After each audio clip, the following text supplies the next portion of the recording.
Muito bem. A aula vai começar. Boa aula, galera. Fique à vontade, professor. Bom, então bora lá, onde a gente parou aqui, né? Eu falei na aula passada sobre os governos do Norte e do Sul. Estão me ouvindo bem? Sim. Sim. Então, falei aqui das invasões francesas, tanto naquela região do Nordeste, lá no Maranhão, quanto no Rio de Janeiro. Olhe lá. E aí agora nós vamos para essa bem aqui. Estão vendo aí? Sim. Então, ok. Então, olha lá. Nós tivemos... Eu tô achando muito baixo. Então, tem que aumentar teu volume. Pois é, o meu já tá no máximo. O meu tem uma caixinha bem aqui. Eu tô com o microfone. Mas E tudo bem, pode prosseguir. eu tô conseguindo me ouvir alto normalmente. Todo mundo me ouve bem? Como que tá aí? Tô ouvindo bem. Karine, normal. tenta pegar um fone de ouvido, Tá Karine. Pode normal. prosseguir, professor. Acho que se tu usar um fone de ouvido, talvez melhore. Muito bem. Então, nós temos o que ficou chamado de ciclo do açúcar, né? Só desliguem aí o microfone de vocês, que eu estou me escutando. Muito bem. Então, aqui nós temos o ciclo do açúcar, no contexto aí dos séculos 16 e 17, onde é o auge dele, né? Lembrando lá a divisão de como a gente faz para saber quais anos estão em cada século, não vão esquecer isso. E o século XVI não é nos anos 1600 e o século XVII não é nos anos 1700. Não esqueça disso. Esse ciclo do açúcar, ele se dá no Nordeste brasileiro. É bom ressaltar isso daí. E uma coisa que é importante destacar aqui é o seguinte. Eu preciso voltar aqui para aceitar a pessoa, tá? Uma coisa que é importante destacar aqui. Vocês estão vendo a tela aí agora? Conseguem ver? Sim. Sim. Vocês preferem assim ou do outro jeito? Qual o jeito, professor? Desse jeito que está aí agora, Eu prefiro do outro. ou desse daqui? Desse. Tá, então tá bom. Pode desligar o microfone. Obrigado. Então, muito bem. Como eu disse a vocês, os portugueses vieram para cá com uma intenção muito sólida. E qual intenção seria essa? No primeiro momento, a intenção é mais ou menos mapear o lugar, quando o Cabral veio, vistoriar, fiscalizar para saber se de fato as coisas estão da forma como eram ditas que eram, para começar um processo de vistoria e tudo mais, conhecer a região e ir aos poucos se apropriando. E eu disse a vocês que eles usaram o pau-brasil para poder financiar essas expedições, porque é muito custoso sair de Portugal todo ano e mandar embarcações para cá, do outro lado do Atlântico, portanto, para fazer essa vistoria. Então, como isso é muito ruim, como isso é muito difícil, era muito caro de ser feito, aliás, não ruim, mas caro de ser feito, então o que Portugal pretendeu fazer? Usava os lucros do pau-brasil para poder financiar essas missões expedicionárias de 1503, e 4, e 7, 9, e 11, para poder financiar essas vindas para cá, né? Usava aquele sumo do pau-brasil para poder financiar essas expedições. Por isso que alguns, e por tantos outros motivos, que alguns acreditam que isso não era, como eu poderia dizer, que isso não era, entra aí. Adivinha quem chegou bem aqui agora atrás de aula? Renato. E a aula é online. E ele tá com a máscara rosa. Mentira! É porque foi suspenso, aí tem que avala tudo online. Nós eu tô dando a aula. Filma a cara dele, O professor. grupo, Pronto, professor, já pode perguntar aí pra ele. já pode Filma a ver. cara dele. Ah, não sei se tem como filmar a cara. Eu acho que não né? Aí, né? Eles estão te vendo aí, ó. Eu falei que era a Marcela Rosa. Ele já fica aí pro senhor perguntar pra ele. Muito bem, então olha lá. Essas missões expedicionárias, o objetivo central dela era justamente esse: fiscalizar para impedir que essa região fosse tomada e papapá e por aí vai. Muito bem. Então, Portugal, quando chega os anos de 1530, como eu falei para vocês, o comércio com as Índias fracassou. Em assim tendo fracassado, o que Portugal pensou? E eu expliquei os motivos de por que fracassou, né?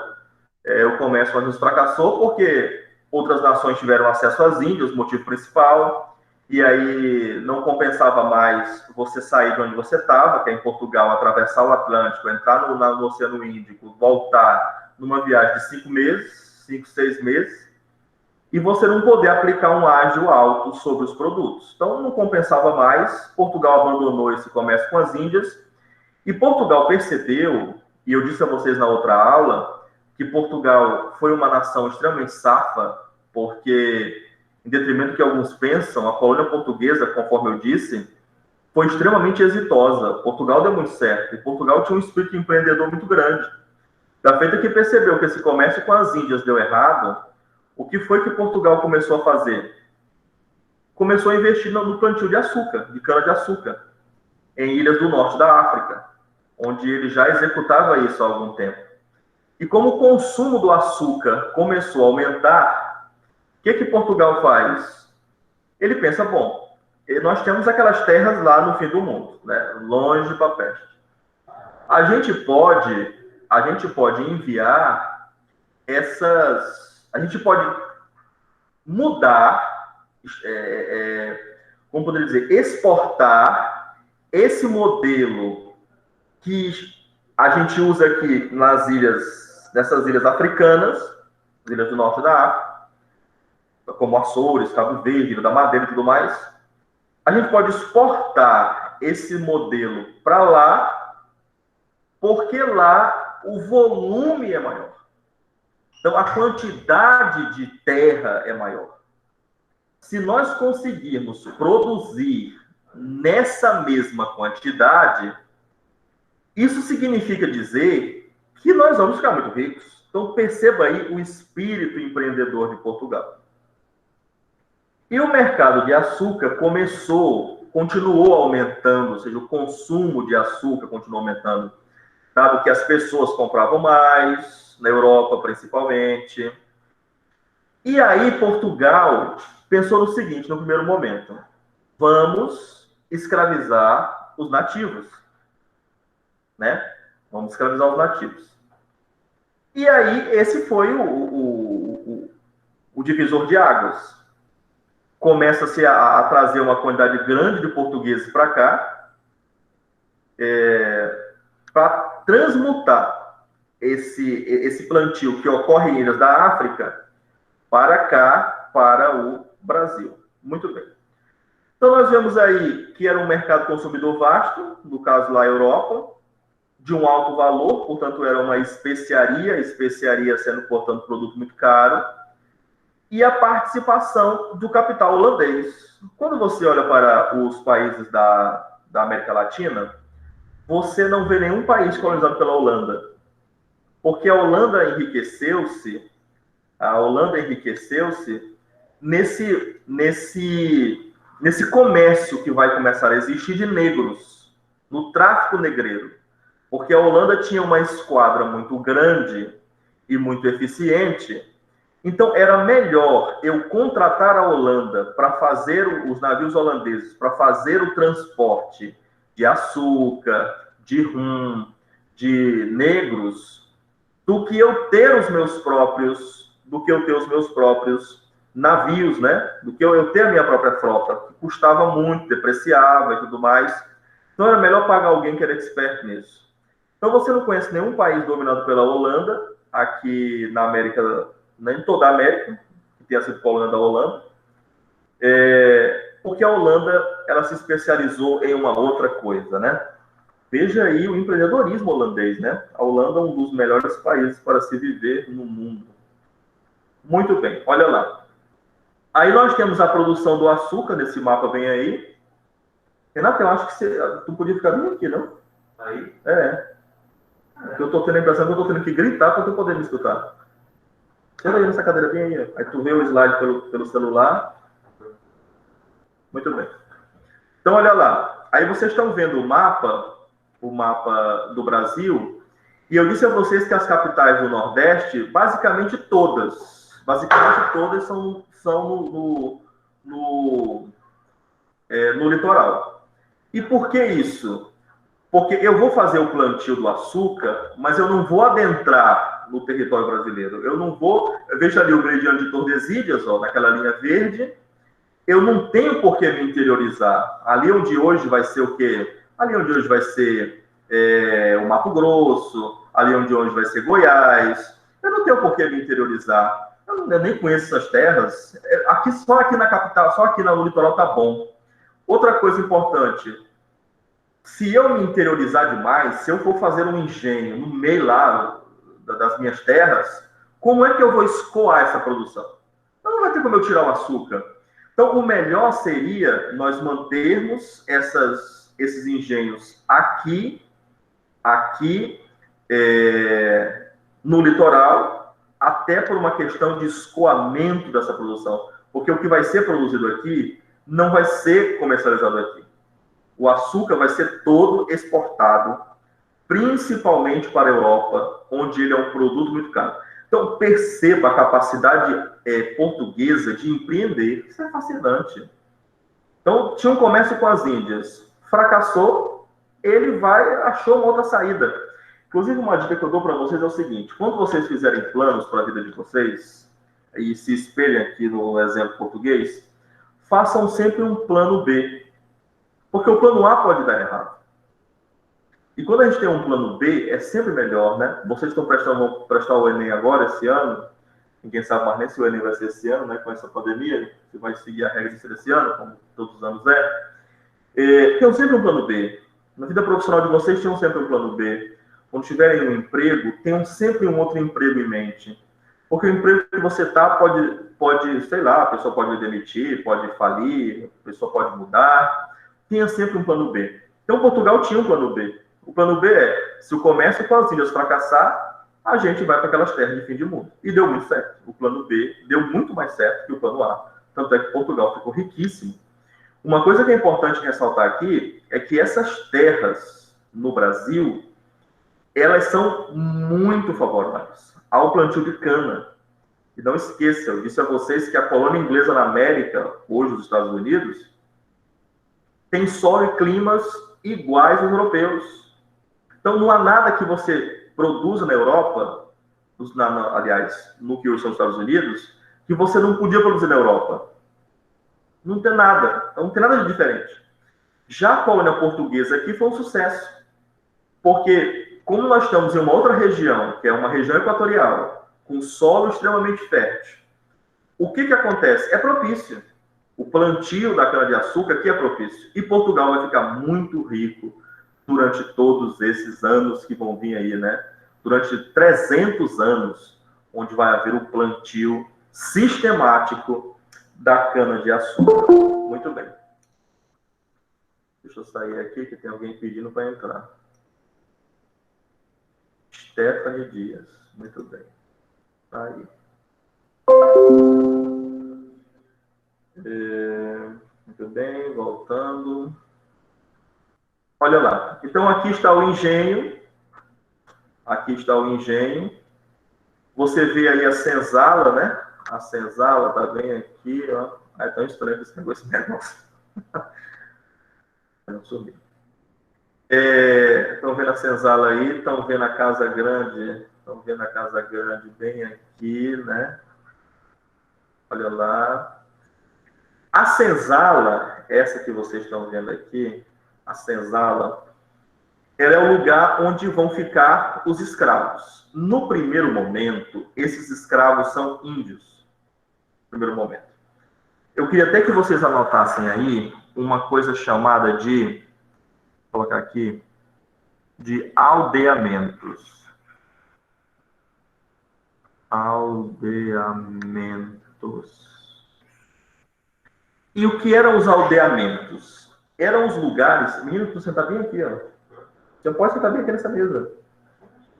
E como é que tu vai escrever nas pernas?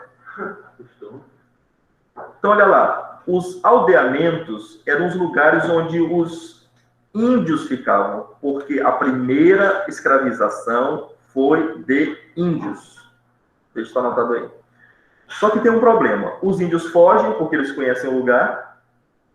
Os índios, eles vão morrer, porque o índio não está acostumado a trabalhar da forma como o negro africano estava. Então, perceba que Portugal tentou exportar um modelo, o mesmo modus operandi. Ou seja, planta a cana-de-açúcar, tira a cana-de-açúcar, passa na moenda, depois ferve aquele melaço, depois, quando ele endurece, ele vira aquele açúcar mascavo, né? Depois ele vai passar por um processo de cristalização, até ele ficar branco, de fato branco. E os índios morriam, porque os índios não estavam acostumados com esse tipo de coisa. Sem contar que os índios estão na terra deles. E a Igreja Católica tinha uma relação muito próxima com os índios, o que fez com que a Igreja, no ano de 1680, anote lá, 1680, proibisse, através de uma bula papal, proibisse a escravidão de índios. E a Igreja, a Igreja era altamente a favor da escravidão de negros. Eu disse a vocês que na concepção da Igreja, a Europa era o céu, o Brasil o purgatório e a África o inferno. E a Igreja vai dizer que, nesse contexto, que o índio é selvagem, mas o índio tem alma, ele pode ser catequizado. Mas o negro não, na concepção da Igreja. O negro não tem alma. Então não adianta você pregar para o negro, porque ele não vai para o céu. Ele não tem uma alma. Ele pode se dar bem participando com você das liturgias católicas, das missas, mas ele não vai para o céu. Esse era o que a Igreja imaginava.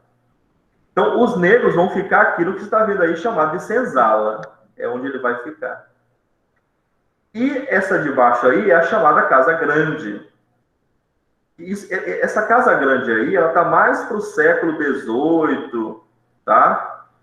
Final do meados do século XVIII, do que para o início, porque, conforme eu falei para vocês, as primeiras casas aqui, elas são casas feitas de madeira, aquelas casas gigantescas, com 6, 8 janelas, de tão grandes que eram, uma porta na frente e outra atrás.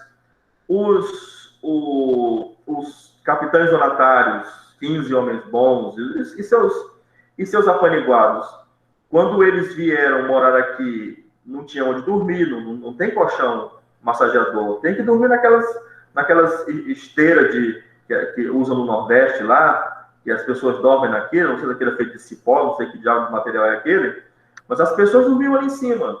Então não tem vida boa. Agora, com o passar do tempo, da feita que vão vendendo, da feita que os anos vão passando, aí vão se construindo novas instalações, o engenho vai aumentando, né? A casa agora já não é mais de madeira. Então, isso assim foi num longo período de tempo, não foi do dia para a noite. Então, essa Casa Grande que vocês estão vendo aí, ela é uma casa grande, muito provavelmente, do período do século XVIII, não do início. Olha lá. E aí nós temos a sociedade, né? A sociedade, deixa anotado aí que do ponto de vista social, é uma sociedade patriarcal. E por que patriarcal? Você percebe na imagem aí à sua direita que o homem está na frente. Ninguém está dizendo que quando as pessoas iam sair, os homens sempre saíam na frente, tá? Não é isso que está sendo dito aí. O que está sendo dito aí é que os homens vêm primeiro. Então, por ser uma sociedade patriarcal, porque às vezes a gente vê essa imagem, que você está vendo aí à sua direita, fica a impressão que quando iam sair, o homem sempre saía na frente. Claro que isso não é verdade. Essa imagem é só para demonstrar que primeiro vêm os homens nesse contexto. Eles são mais importantes. Eles discutem política. Eles são homens de negócio.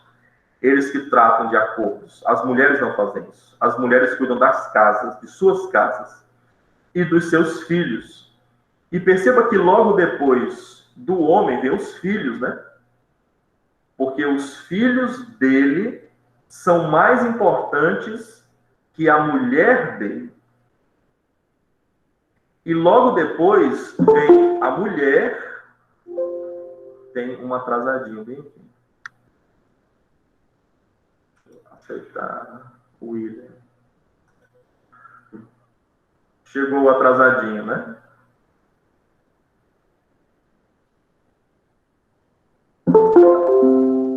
Porra, outro chegou aqui.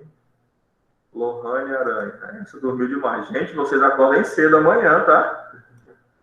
Para vocês terem aula. E amanhã, a primeira aula, somos nós de novo. Eu sei que vocês me adoram. Continuando, olha lá. Então, essa sociedade, ela é patriarcal, portanto, o homem é a figura mais importante, depois vem a mulher. Eu imagino que essa mulher que esteja do lado dela seja uma parente dela, até porque é branca igual ela.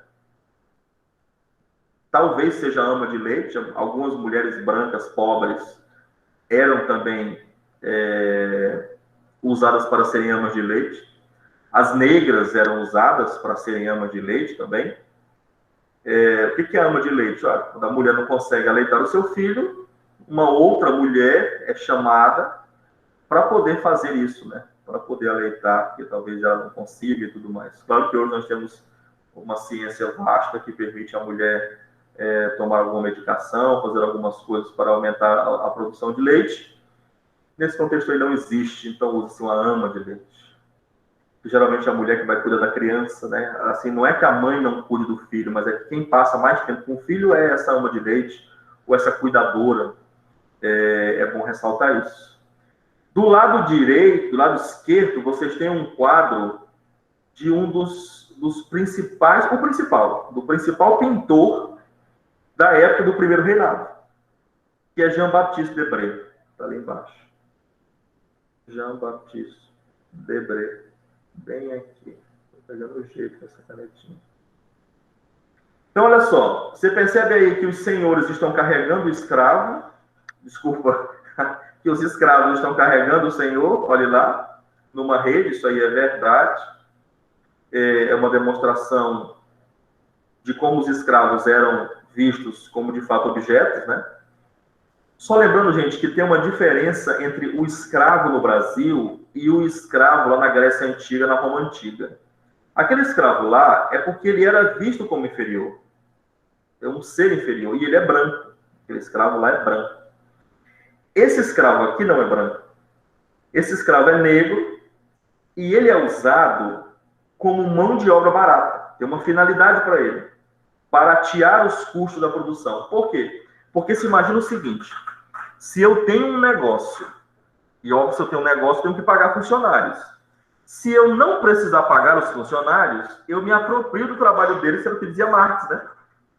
Eu me aproprio do trabalho deles. Então, a lógica da escravidão é essa. Se eu não pagar o salário, eu fico com o dinheiro do salário para mim, e aí eu fico mais rico. Essa é a lógica. É claro que o Adam Smith, eu já falei para vocês de quem é Adam Smith, lá na Inglaterra. O Adam Smith, ele disse... Deixa eu escrever o nome dele aqui, para quem quiser anotar, não lembrar. Adam Smith. Ele disse que se você tem um negócio e você tem um escravo, esse escravo não tem poder de compra, como é que ele vai comprar produtos que você produz? Se ele não tem dinheiro. E você percebe, por exemplo, o ano passado, começou essa pandemia, lá por junho, julho, o dono do Zoom, que é um coreano, o homem ficou bilionário. Assim, as ações cresciam no mês 800%. Por quê? Porque você tem uma tecnologia nova, era um momento de distanciamento, assim como é hoje, então o negócio ele cresceu. Significa dizer que quando as pessoas têm dinheiro no bolso, é o que o Smith dizia, elas podem consumir coisas. E esse consumo, necessariamente, gera uma oferta nova. Então, por exemplo, se uma pessoa está percebendo que pessoas precisam de algo para poder passar num processo seletivo, essa pessoa abre um cursinho. E por que ela pode abrir um cursinho? Porque as pessoas trabalham e podem pagar. Se as pessoas fossem escravas, nada disso existia. Então, a escravidão, dizia o Smith, que ela é a antilogia do processo, porque ela não permite que o indivíduo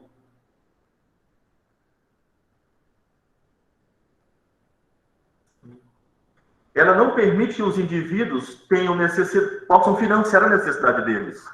Então, por exemplo, por que existe empresa aérea? Por dois motivos. Primeiro, porque as pessoas precisam se locomover, e segundo, porque as pessoas têm dinheiro para pagar a passagem. É claro que nem todos podem pagar a passagem aérea, mas muitos podem. Então, os que podem viajam de avião. Agora, se as pessoas não tivessem salário, se as pessoas não tivessem empresas para poder terem dinheiro, como é que elas iam viajar de avião? Então, Smith diz que escravizar empobrece, não enriquece. Ele fez esse discurso na sua obra A Riqueza das Nações. Aí o uso de escravos, conforme vocês estão vendo, o modelo de escravidão, lembrando da plantation, né? O escravo é um elemento indispensável na plantation. E o que ele está chamando aqui de ruralismo. O que é ruralismo? A vida é no campo, até porque não tem cidade aqui. É o início do processo. Então, ainda não existem cidades nesse contexto. Lembrando, gente, é bom anotar aí que muitas cidades no Brasil, muitas, surgiram como povoados em torno de uma igreja. Então, monta-se a igreja, ao redor vai montando-se casas e vai se construindo uma cidade ao redor de uma igreja. Isso é a história de muitas cidades no Brasil. Um país bastante católico. Hoje em dia, cada vez menos, né?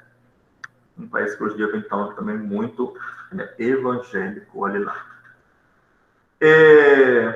Então, nós temos aqui outros produtos nesse contexto, como, por exemplo, o gado, que também vai ser produzido aqui.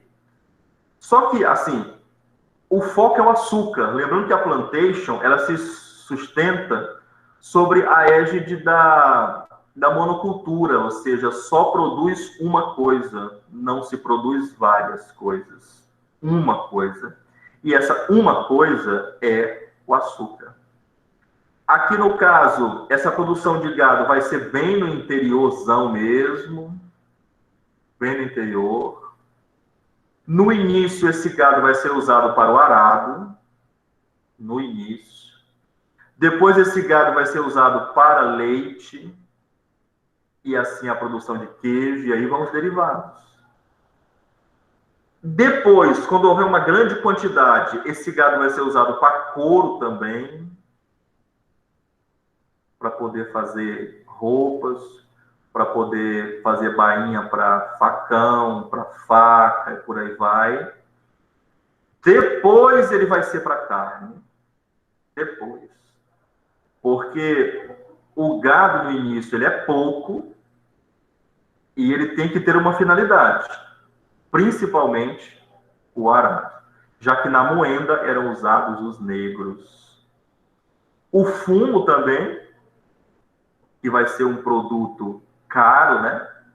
Não tão caro quanto o açúcar, mas também caro. Nós vamos ver que na bandeira do Império tem um ramo de fumo, né? Na bandeira original, não essa porcaria que temos hoje. E as drogas do sertão, que conforme eu falei para vocês, não é maconha e crack. Drogas do sertão são produtos extraídos da floresta. Ó. Produtos extraídos da floresta. Eu estou me sentindo um youtuber, tá, gente? Dando aula dessa forma. Tá muito legal. Aliás, estou até criando o meu canal, viu? Um canal de entrevistas e questões econômicas. Quando estiver pronto, eu passo para vocês. Então, aqui nós temos muitos deles, né? O Anil, por exemplo, o Guaraná. Eu lembrei agora da propaganda do Guaraná, aquela propaganda antiga, que eles mostravam a fruta onde é feito o Guaraná. E aí pediam para você perguntar para a Coca do que era feito o produto dela. Né? E eu não sei do que é feito. Aliás, um litro aquele de Coca tem mais de 2 quilos só de açúcar. Eu fico pensando como consegue colocar tanto açúcar num lugar só. Se você pegar 2 quilos de açúcar e bater, você não consegue pôr num trem daquele, né? É incrível isso. Salsa, corante. A salsa foi criada por Deus, né? A salsa. Já o cheiro verde, não. Porque é impossível falar o cheiro de uma cor. Então não tem cheiro amarelo, cheiro rosa, cheiro verde. Muito bem. E, sobretudo, o cacau. Mas esse cacau aqui não é o de hoje, plantado. Esse primeiro cacau não é esse de hoje que é plantado e algumas pessoas ficam milionárias vendendo cacau. Não é isso. Esse cacau aqui é o cacau do mato mesmo. É o cacau que nasceu por natureza. Não é o cacau que a gente planta, não. E uma agricultura de subsistência? O que é uma agricultura de subsistência? É uma agricultura onde as pessoas vão plantar o suficiente para elas comerem. Não existe excedente de produção. O que é o excedente? O excedente é aquilo que está a mais. Por exemplo, hoje em dia, quando as pessoas produzem uma indústria de roupa, quando ela produz camisas, ela produz para além do consumo dela. Ela produz para além do consumo dela. Isso faz com que as pessoas comprem. Agora, na agricultura de subsistência, eu produzo só para o meu consumo, eu não vou vender para ninguém. Então, os produtos agropecuários, lembra da nossa tabelinha, que só 10% dos lucros iam para Portugal. Até porque Portugal não tinha interesse nos produtos agropecuários do Brasil, porque não era em grande quantidade, Portugal ia vender aquilo lá. Fazer o que com aquilo? Portugal estava interessado no açúcar. Muito bem. Então, ele está mostrando um mapa onde mostra a economia, né, do Brasil. Esse pontinho aí mais rosa seria a pecuária, o que mais? A mineração, a cana-de-açúcar é esse mais vermelho, as drogas do sertão é esse mais verde, né? Então, aí seria mais ou menos uma divisão da economia do Brasil neste contexto. Olhe lá.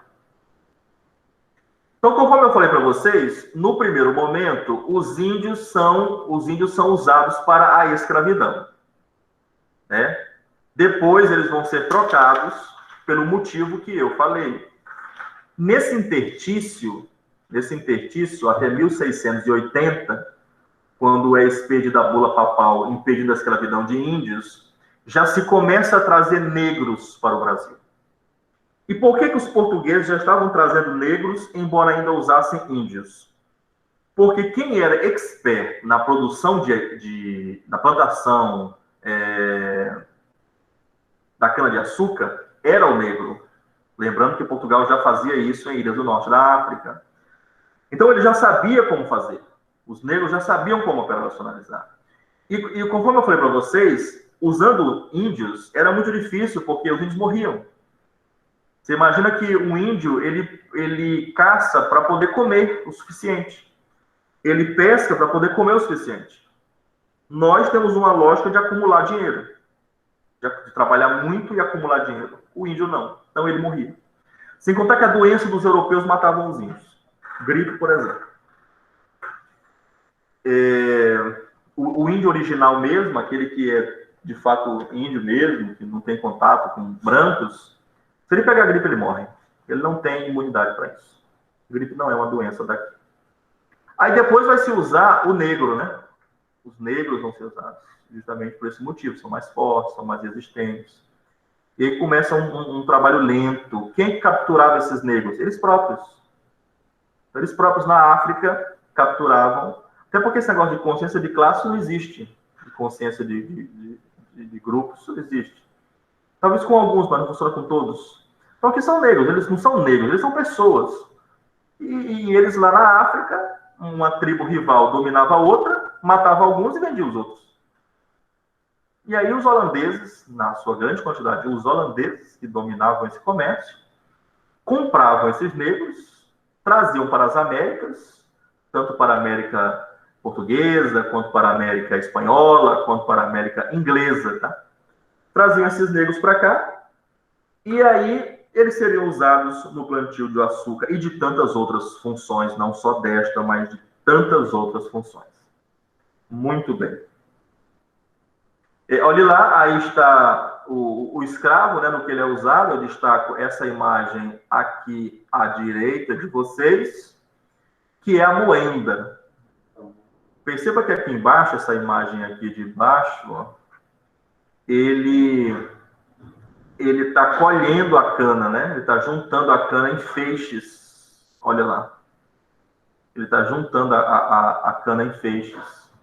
Nessa imagem aqui à esquerda, você vê o comércio de índios no processo de aldeamento, e eles vão ser capturados e eles vão ser postos nos aldeamentos, dos quais eles fugiam, matavam os senhores de engenho, matavam os capatazes, porque a terra é deles. Agora, aqui no Brasil, não é terra dos negros africanos, eles estão no lugar alienígena, eles não conhecem isso aqui. Então, era mais fácil dominá-los. Sem contar, quando eles pegavam esse pessoal, eles misturavam de diversas culturas, então eles não conseguiam nem se comunicar. Um ato bem cruel. Olha lá. E aqui o negro é usado na moenda para moer a cana. Perceba que ele está passando a cana, ó. Ele bota a cana, dois negros estão girando a moenda. Olha lá, dois negros estão girando a moenda. Aí fica um de um lado, o primeiro bota a cana, né? Primeira ponta da cana, que vai para o outro lado, aí o outro, que está bem aqui, ó, olha lá, o outro bota a ponta do outro lado da moenda para poder moer. Aí embaixo tem uma bacia, onde vai cair o sumo da cana, que a gente chama de garapa, né? E aí depois ele vai ser fervido e todo o processo para se transformar em açúcar. Veja bem. Alguém tem alguma pergunta?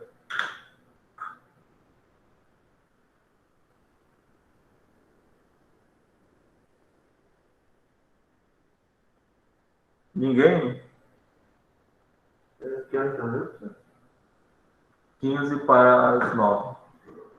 Então, aqui está o navio tumbeiro, ó, que são navios tumbeiros. Navios tumbeiros são navios que vão carregar negros. Então, você perceba que bem aqui está a janelinha. Ó. Quando esse barco estiver dentro d'água, a água vai passar bem por aqui. Ó. Por aqui. Então, tudo isso daqui, onde estão os negros, tudo isso daqui vai ficar submerso. Então, eles eram capturados, holandeses também capturavam negros, portugueses também capturavam negros, e os negros também capturavam negros, outros negros. Então, eles vão dividir. Onde é que vão ficar cada um? Um grupo de crianças fica desse lado, só mulheres. Aqui nós vamos ter um grupo de portugueses, holandeses, ingleses, não sei, que são sentinelas armados. Aqui nós temos os meninos, né? Os meninos, assim, de 17, 15, 17, 18 anos. E os machos adultos, ó, vão ficar em outro lugar. E as grávidas vão ficar em outro lugar. Olha lá. E aí misturando pessoas de diversas culturas para que não possam se comunicar. Essa viagem vai demorar 2 meses. Lá da África até aqui. 2 meses. Nesse interstício de tempo, muitos deles vão morrer. Muitos deles. Meu Deus, que aflição. Alguns deles,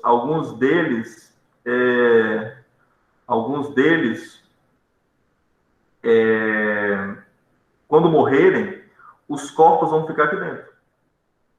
se decompondo aí até chegar.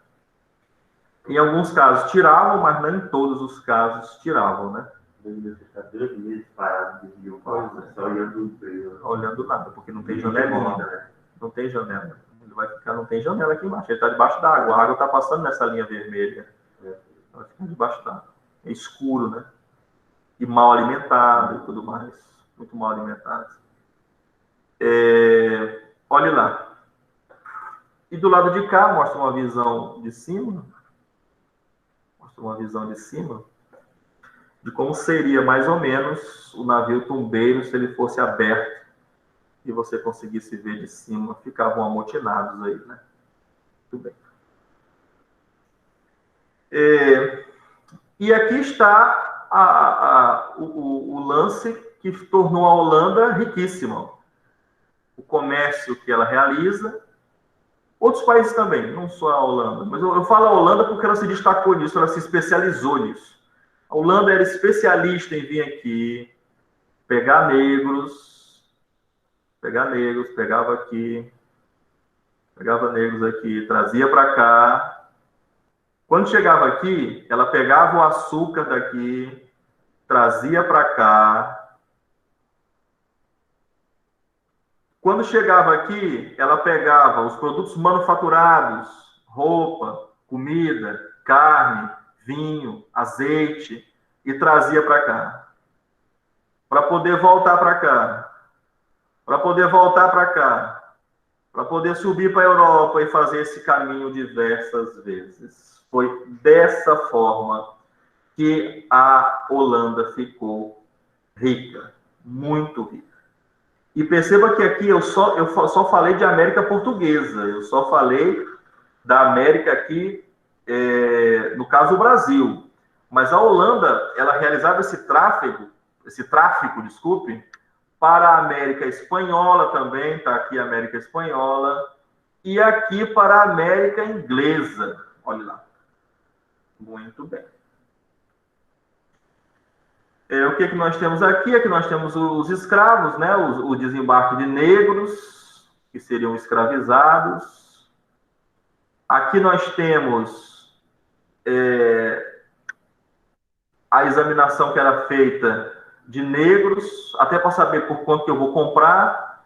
Um negro de uns 23, 25 anos, bem jovem, né? Forte, alto, ele vale muito dinheiro. Ele valeria o preço de uma moto hoje, uma moto de 15 mil, de 20 mil, um negro, então é bem caro, não é todo mundo que pode ter escravo, só mesmo quem tem muito dinheiro podia ter escravos, até porque vai ter que manter também, né? Uma outra coisa que o Smith criticava, porque se o escravo não é livre, se o indivíduo não é livre, ele não pode comprar comida, eu vou ter que dar comida para ele. Quando ele poderia ser livre para ele próprio comprar a comida dele. E o que é interessante, quando você é livre para você comprar a sua própria comida, você gera uma demanda por comida. E aí abrem-se restaurantes que contratam pessoas. E essas pessoas podem demandar um cursinho de vestibular, que abrem cursinho de vestibular, que pagam professores. Fale. Eles compravam escravos dos holandeses? Quem está falando? Quê? Quem está falando? Karine. Karine, olha lá. Desliga aí seu microfone, tá? Então, olha só. É porque senão eu escuto aqui na minha caixa. Eles compravam os holandeses, porque os holandeses iam até a África, os holandeses que tinham a sua esquadra, que capturavam os negros e que traziam para cá. Holandeses, ingleses, os próprios portugueses também faziam isso. Então, eles compravam esses escravos. Não é de graça, não é simplesmente ir lá buscar. Agora, se é Portugal que está indo buscar os negros, quando ele chega aqui, ele também vai vender. Ele tem que lucrar de alguma forma, ele não vai dar aos escravos. O escravo é vendido nesse contexto.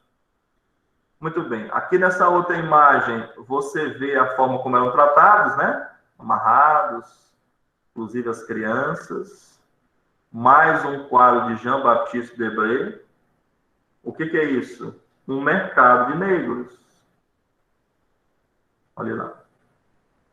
Onde eu vou comprar indivíduos. Professor, esse tipo de conteúdo, ele pode entrar, assim, com uma imagem dessa no Enem? Assim, Claro. pode? Sim. O Enem é perito. Sim, o Enem é perito em fazer isso.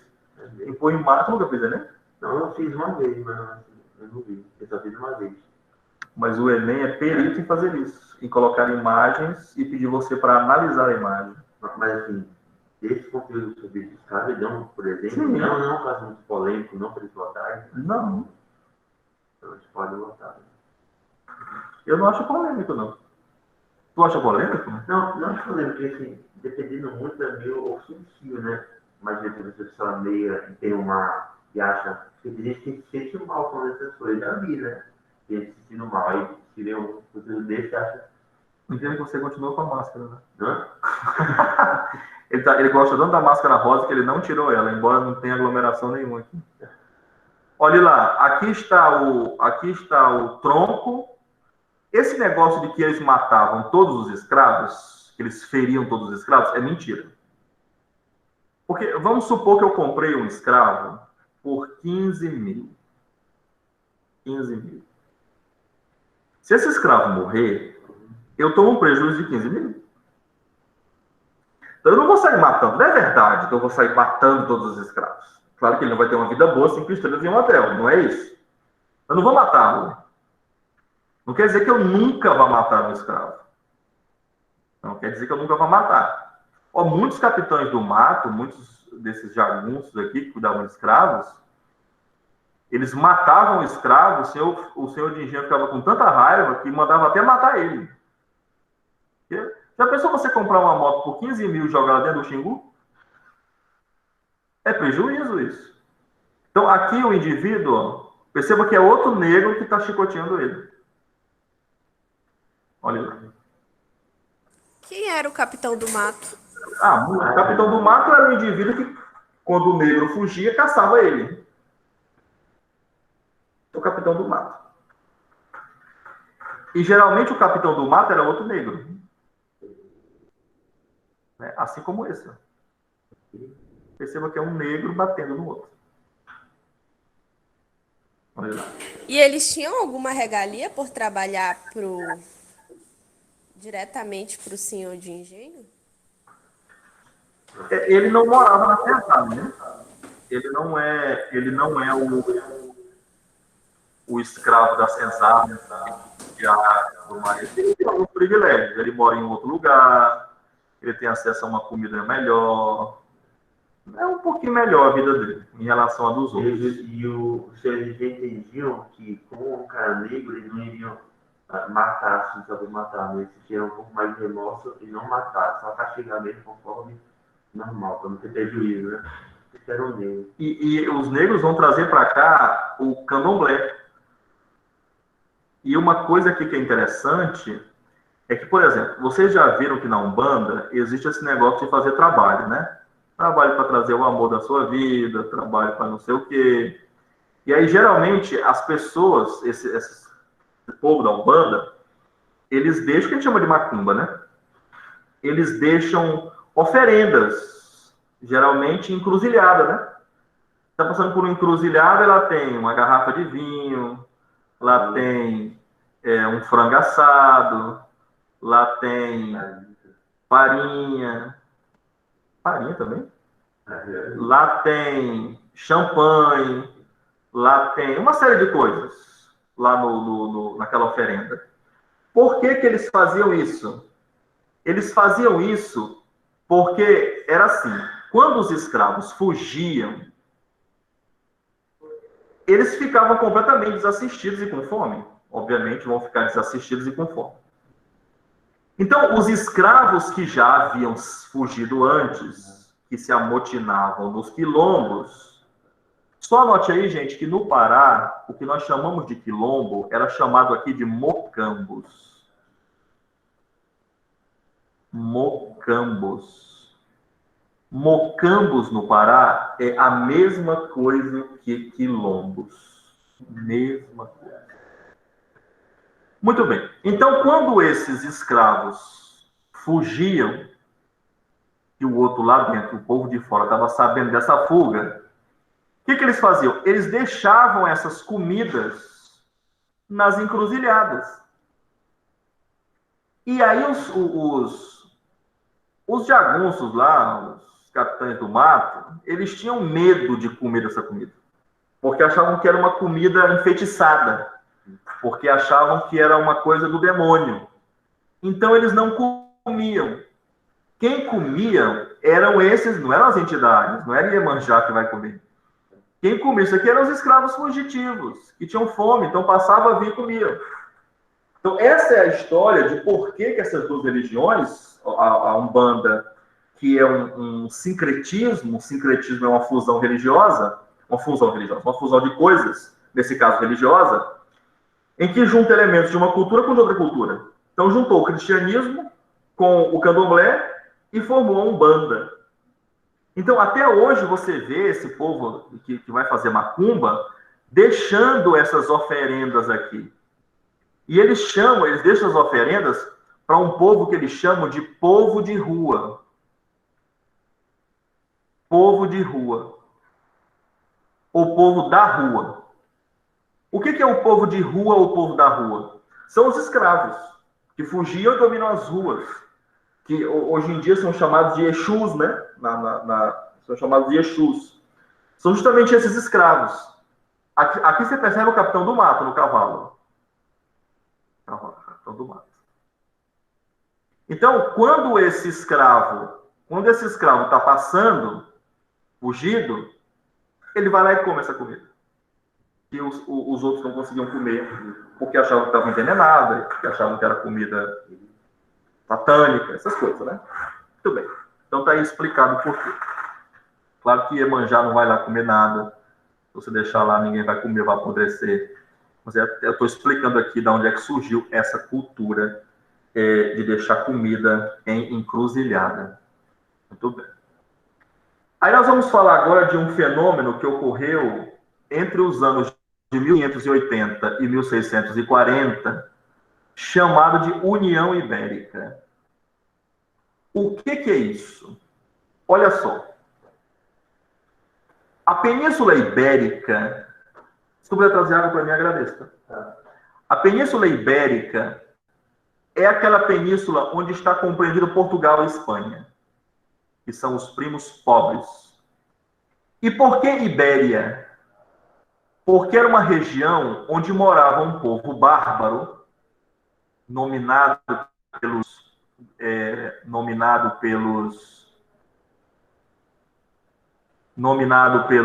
romanos como bárbaros. Lembrando que para o romano, toda e qualquer pessoa que não mora em Roma e não fala latim é bárbaro. Então,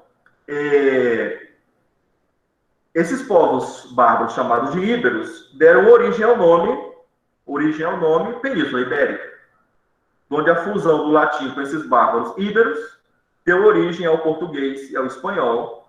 Portanto, são línguas muito parecidas, são línguas muito próximas. Olhe lá.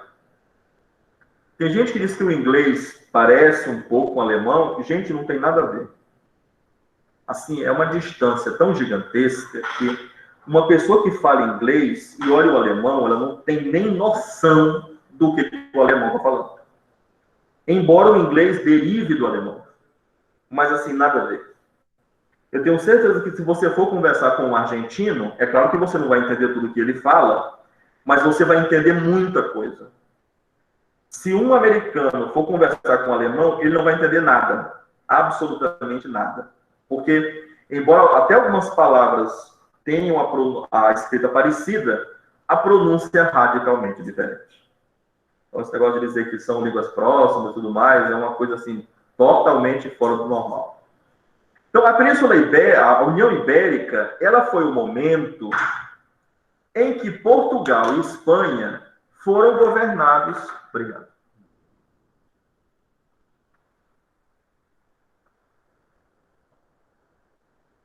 Que Portugal e Espanha foram governados pelo mesmo rei, ou seja, por um rei espanhol. Então diz lá, né? Período em que Portugal e Espanha foram governados pelos mesmos reis, Portugal foi dominada pela Espanha. Só lembrando, gente, que Portugal era um país, era um condado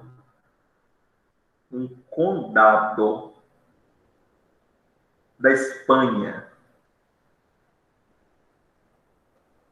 que certa feita um doido achou-se no direito, um conde achou-se no direito de dizer: essas terras são minhas, esse país é meu, e fundou Portugal. Vamos ver essa história mais pra frente. Ele roubou Portugal da Espanha. Tanto é que é uma região bem pequenininha, era um condado da Espanha. Tudo bem. E a Espanha sempre quis essas terras de volta.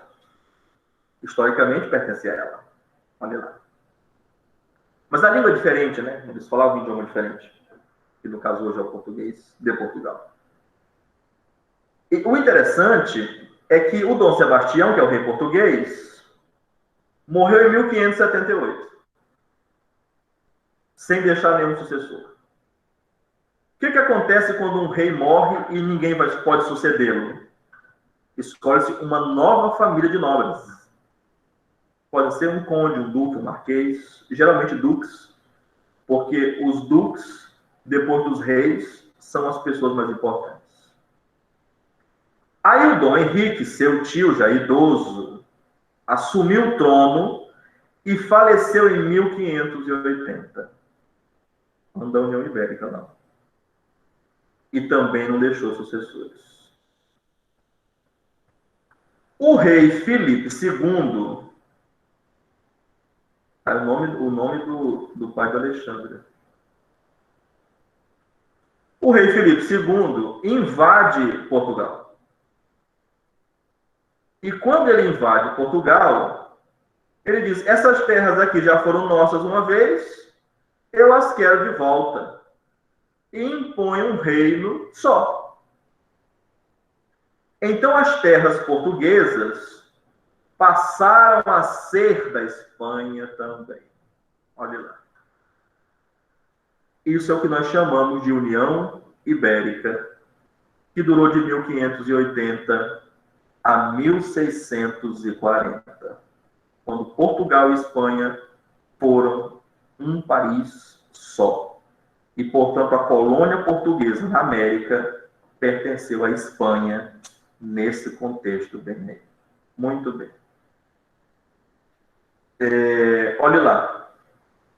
Acordo com a nobreza portuguesa determina a manutenção de órgãos administrativos portugueses nas colônias, portanto, inteiramente não houve alteração no caso do Brasil. O Tratado de Tordesilhas começa a ser ultrapassado. Inimigos da Espanha na Europa invadem o Brasil em represália ao governo espanhol. A Holanda, os inimigos da Espanha... Tinha que ter uma vírgula, né? É impedida de fazer o comércio em qualquer possessão espanhola. A Holanda não gostou muito disso aqui, não. Porque a Holanda, como eu falei para vocês, tinha um comércio vigoroso com o Brasil. O comércio do açúcar no Brasil, que tinha participação holandesa, é atingido, obviamente. E os holandeses invadem o Brasil para tentar romper esse bloqueio do comércio de açúcar, porque a Holanda queria continuar tendo direito a pegar o açúcar do Brasil e levar para a Europa. Porque era isso que a enriquecia. Muito bem. Aí nós temos as invasões holandesas, né? Na tentativa de romper o bloqueio econômico imposto pela Espanha. Um outro país, gente, que vai impor um bloqueio econômico contra a Espanha contra a Holanda, vai ser a Inglaterra. Todo mundo tinha muita inveja da Holanda, porque ela era muito rica, embora não tivesse nenhum palmo de terra colonizado. Mas quando... Deixa eu lembrar o nome dele aqui, meu Deus, agora que fugiu. Oliver Cromwell, quando ele assumiu o poder na Inglaterra em 1649, com a Revolução Puritana, ele vai editar um ato de navegações que proibia que a Holanda aportasse em portos britânicos, justamente para falir a Holanda. porque ela era um país extremamente rico. Aí as invasões na Bahia são um fracasso. Cria-se a Companhia das Índias Ocidentais, que é uma empresa holandesa, liderada pelo Estado holandês, para tentar invadir o Brasil novamente. Todo mundo quer o Brasil.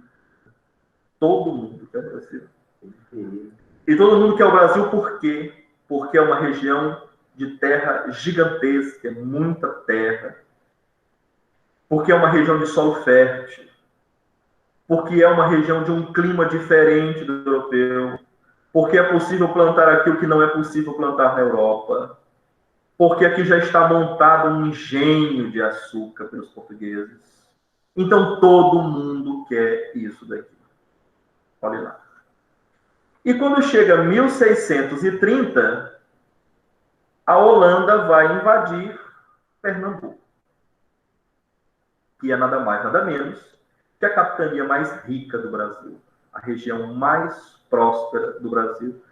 Deixa eu dizer uma coisa, nós estamos falando aqui de todo mundo quer invadir o Brasil, todo mundo quer invadir, todo mundo invade o Brasil. Vocês percebem que eles estão invadindo, não é a região sudeste, hoje riquíssima. Eles estão invadindo o Nordeste.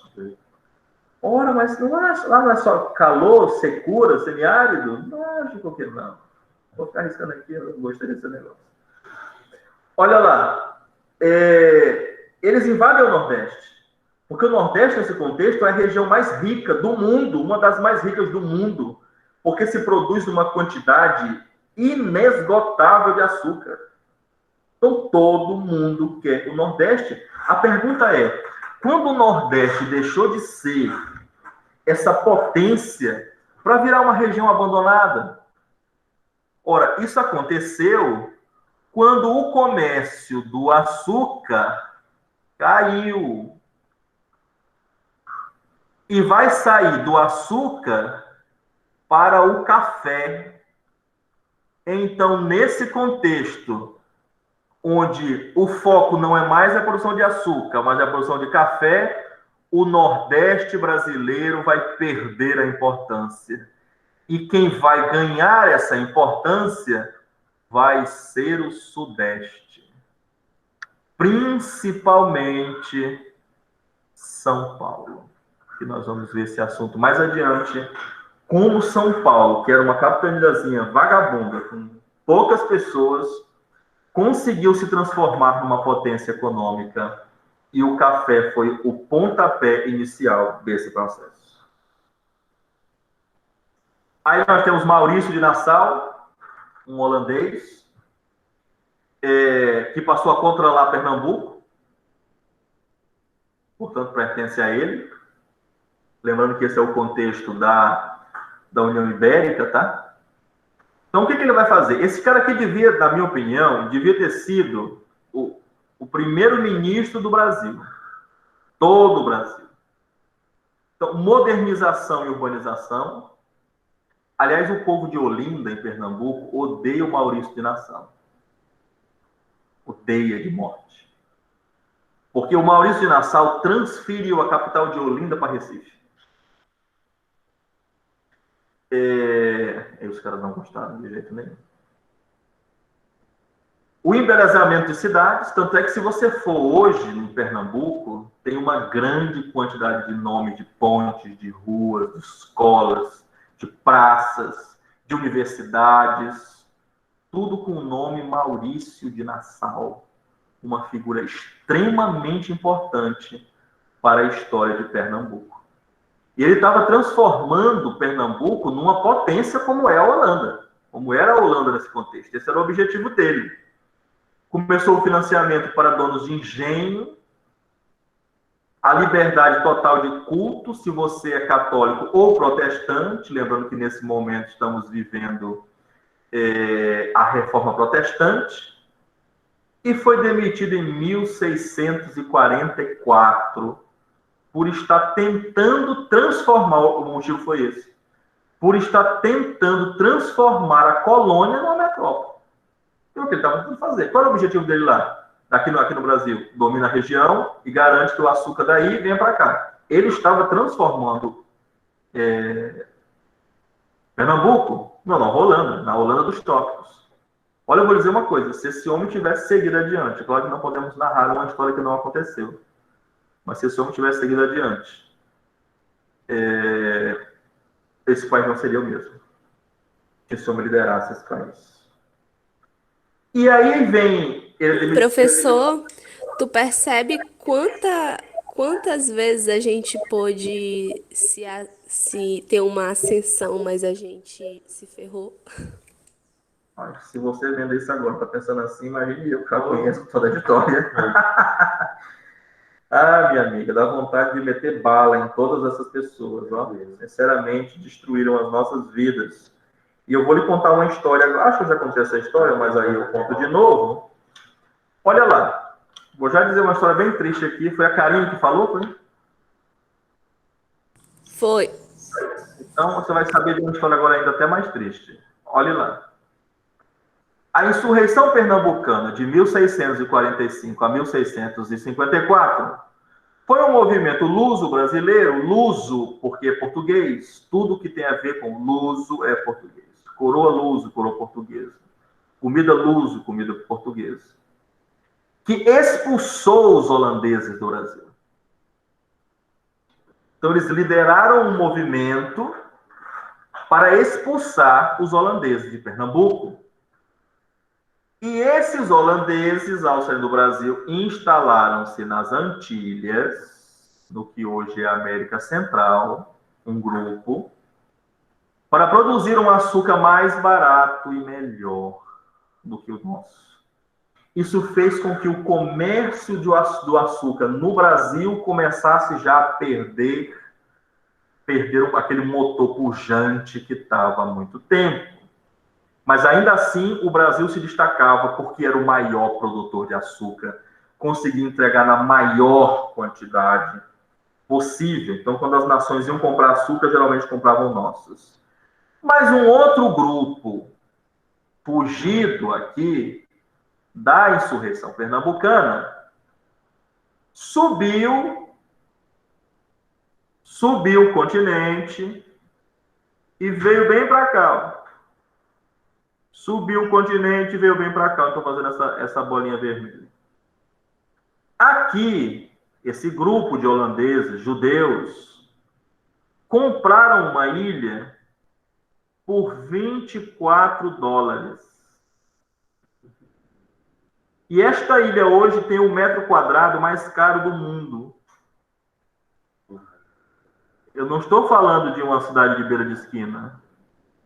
Eu estou falando de New York. Uma cidade formada por holandeses fugitivos do Brasil. Olha quem nós somos expulsamos. Olha o que eles criaram. E em 1534, voltando aqui no tempo, Martim Afonso de Souza trouxe para o Brasil 400 degredados. O que são degredados? Ladrões, assassinos, estupradores, tudo que não presta. Então, veja, nós mandamos embora os caras que fundaram Nova York. E nós trouxemos para cá bandidos, assassinos, ladrões e estupradores. Como isso aqui é uma terra fértil. Olha a quantidade que não tem hoje de gente, né, fazendo essas coisas. Olha a troca que nós fizemos. Só que veja bem, para nós, para o Brasil, essa lógica seria muito boa. Só que se essa lógica fosse adotada, Portugal perderia a sua colônia. Por isso eu falei para vocês, a colônia portuguesa foi um sucesso no Brasil. Tem gente que ensina o contrário, está mentindo. Se alguém lhe disser que Portugal fracassou aqui e não estudou história direito, e se for um professor não podia nem dar aula. A colônia portuguesa no Brasil foi um sucesso fora do normal. Ninguém no mundo conseguiu construir, nesse contexto, uma colônia tão exitosa quanto Portugal fez. Ninguém. Não existia. Lembrando que aqui em cima nós temos a América do Norte, as 13 colônias, e eu disse para você na aula passada que ela foi um fracasso. Elas foram um fiasco. Principalmente as do Norte, que já tinha até prefeito. E o povo vota. O que nós temos aqui? Muito bem, lá o negócio das Antilhas. Deixa eu ver se isso é importante. Entradas e bandeiras. Muito bem. Ele vai falar aqui das bandeiras. Vamos começar a anotar o seguinte. Eu não estou aparecendo direito? Então, olha só. Vocês estão vendo aqui nesse mapa do Brasil? O que é rosa é Brasil. O que é verde é Espanha. Lembrando que do Tratado de Tordesilhas, que passa bem aqui no meio. Então, eu disse a vocês que a colônia portuguesa aqui foi tão exitosa que o Brasil não só manteve o seu território inicial, que é esse daqui, unido, quanto ele aumentou de tamanho. Nenhuma colônia fez isso. Me diga uma colônia. Uma. Claro, entre o México, entre a Espanha e Portugal. Me diga uma que conseguiu fazer isso daqui. Ninguém. Só nós. Somente nós. Portugal é fantástico. Aí aqui embaixo, como nós somos um país muito católico, a principal cidade tem que ser o nome de um apóstolo, né? Não podia ser outra coisa. Claro que não vai ser o nome de um ateu famoso, obviamente que não vai ser. Vai ser o nome de um apóstolo. Aliás, de ninguém menos do que o maior teólogo do Novo Testamento, São Paulo. Olha lá. Uma cidade que nasceu em torno de uma igreja. E eu não sei quais de vocês já foram a São Paulo, só que em São Paulo tem um movimento, tem um monumento chamado de Monumento aos Bandeirantes. Monumento aos Bandeirantes. Que são homens montados a cavalo. Estátuas brancas de homens montados a cavalos. Fica bem na frente de um parque, eu não sei se é o Ibirapuera, o nome daquele parque, tem uma coisa assim, não lembro direito. E aí, olha só, o movimento das bandeiras foi um movimento que saiu de São Paulo para o interior do Brasil. Tanto para cima quanto para baixo. Olha lá. Olha lá.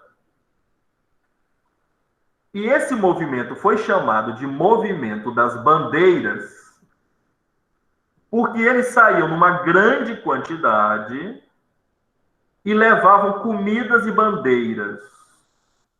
Quando eles chegavam num determinado lugar, eles paravam.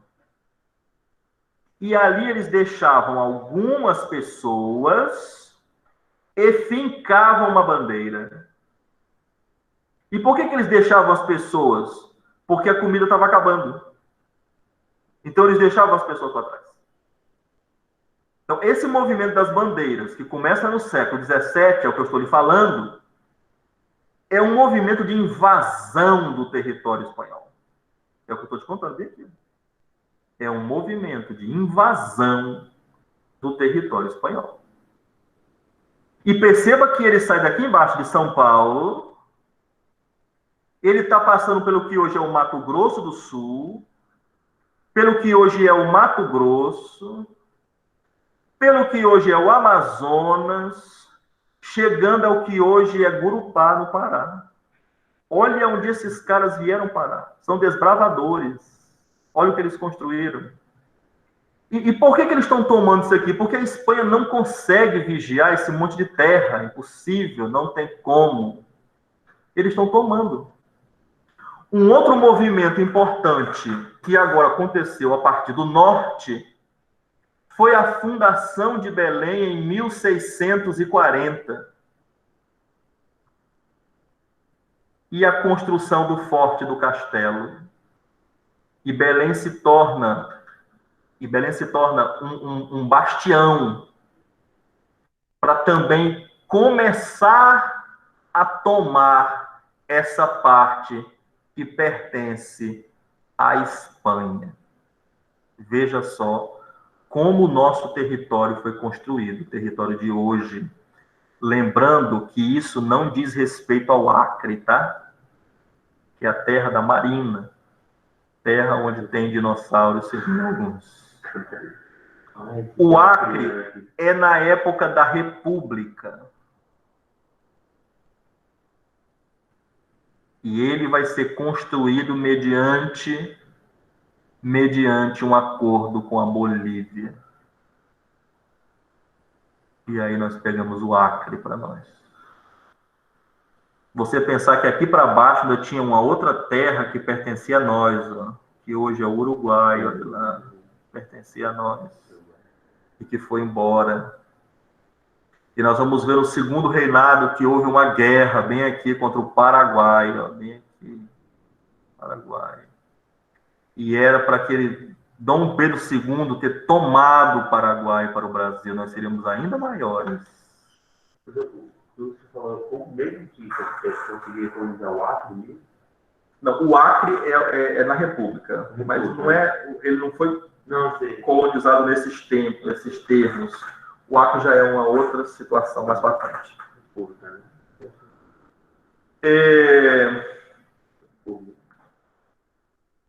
Isso não é importante. A exploração aurífera, que é a exploração do ouro, começa o ciclo do ouro, no que hoje são as Minas Gerais. Deixa anotado aí que as Minas Gerais eram uma região pertencente a São Paulo, que depois tornou-se independente. São Paulo não gostou nada disso. Tanto é que era a região paulista das Minas Gerais, onde deu o nome ao estado. No que é o Mato Grosso, que era solo espanhol, mas agora foi invadido, e a Espanha não está nem sabendo. Quando ficou sabendo, já tinha até gente morando. Achei até os governadores já existiam, quando a Espanha ficou sabendo. E Goiás, né? Goiás, onde o povo fala igual os mineiros. Eu não sei por que isso. Não sei se porque muitos mineiros foram morar em Goiás. Imagino que seja, eles têm um sotaque muito parecido. E aí inicia-se um grande processo de urbanização, quero que vocês anotem isso, porque o ciclo do ouro, diferente do ciclo da cana-de-açúcar, permitiu que as pessoas fossem morar na cidade, porque elas ficavam ricas. E só quem mora na cidade é gente rica. Por quê? Porque na cidade, se eu quiser comprar arroz, eu tenho que comprar. Se eu quiser comer arroz, eu tenho que comprar. Se eu quiser comer feijão, eu tenho que comprar. Se eu quiser comer carne, eu tenho que comprar. Se eu quiser comer galinha, eu tenho que comprar. Então, a vida na cidade é uma vida muito custosa. Só mora na cidade quem é rico. O pobre mora no campo, onde ele cria a sua galinha, o seu porco, planta o seu milho, o seu feijão, o seu arroz, para ele mesmo comer, lembrando que a agricultura é de subsistência. Só que o ciclo do ouro enriqueceu as pessoas. E pessoas ricas não vão ficar morando na roça. Pessoas ricas vão morar na cidade, porque é chique morar nas cidades. Quem mora nas cidades é que vai postar as melhores fotos no Instagram nesse contexto. Muito bem. O estado com a maior quantidade de cidades é o estado de Minas Gerais, que tem mais de 800 municípios, seguido pelo estado de São Paulo, que tem 620 e poucos municípios. Uma coisa assim. Muito bem. O estado das Minas Gerais, uma região pertencente a São Paulo. E que tem cidades muito bonitas, como, por exemplo, Ouro Preto, né? Uma cidade mineira. Olha lá. Deixa eu ver o que tem aqui de mais importante. Deixa eu terminar. Aí eu disse a vocês que quando o Brasil foi colonizado, o importante era encontrar um mercado consumidor, encontrar um mercado onde eu pudesse explorar, dentre tantas coisas, o ouro. E eu disse a vocês que 20% do ouro, portanto, 1/5, ficava com Portugal. Olha lá. Ficava com Portugal. Por isso a expressão quinto dos infernos. Porque eu me matei para produzir ouro, mas vou ter que dar 20% para um povo que eu não conheço, que eu nunca vi, que não me faz nenhum benefício, eu vou ter que dar esses 20% para eles. Se eu não quiser, vão me matar. Vai ficar feia a minha situação. Então, eu tenho que mandar o quinto para bem longe, que é do outro lado do Atlântico. Então, eu vou mandar o quinto para os infernos, de onde é a expressão quinto dos infernos. A captação...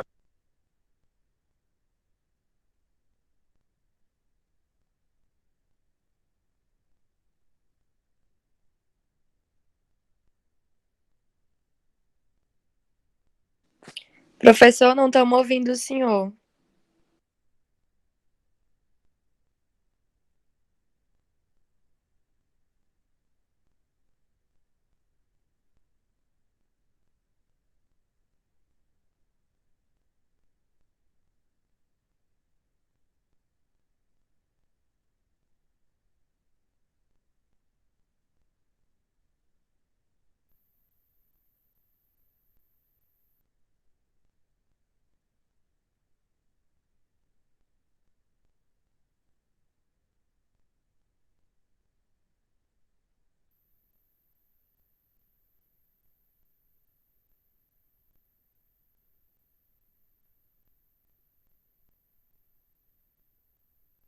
Tá desabilitado o microfone, né?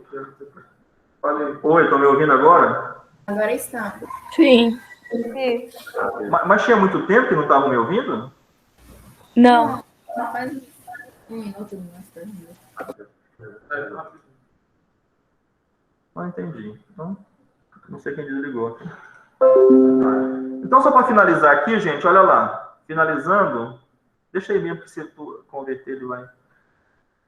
A derrama era a cobrança de impostos atrasados ou extraordinários, ou seja, aqueles impostos que não existiam e que existiam do dia para a noite, surgindo do dia para a noite, eram chamados de derrama. Muito bem. Em 1725, a coroa instalou a primeira casa de fundição, onde o ouro seria fundido, tributado e transformado em barras. Muito bem. Olha, é o surgimento, é o prelúdio do que um dia nós vamos chamar de Casa da Moeda. Lembrando que as moedas durante muito tempo foram de ouro. Hoje as moedas não são mais de ouro, porque a ideia de moeda é outra, diferente hoje em dia. Mas aqui é o prelúdio da Casa da Moeda.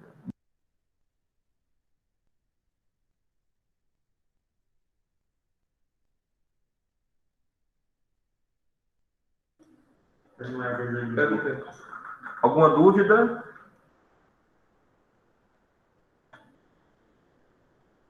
As moedas hoje em dia, elas são Interage com eles. Vocês estão com alguma dúvida, alguma coisa? Não. Nenhuma dúvida? Tudo certo? Então, um grande abraço, beijo, nos vemos amanhã. Tchau, gente. Ó, a professora Saulo já vai mandar o link da aula dela no grupo, tá bom? Um abraço. Valeu, gente. Ok.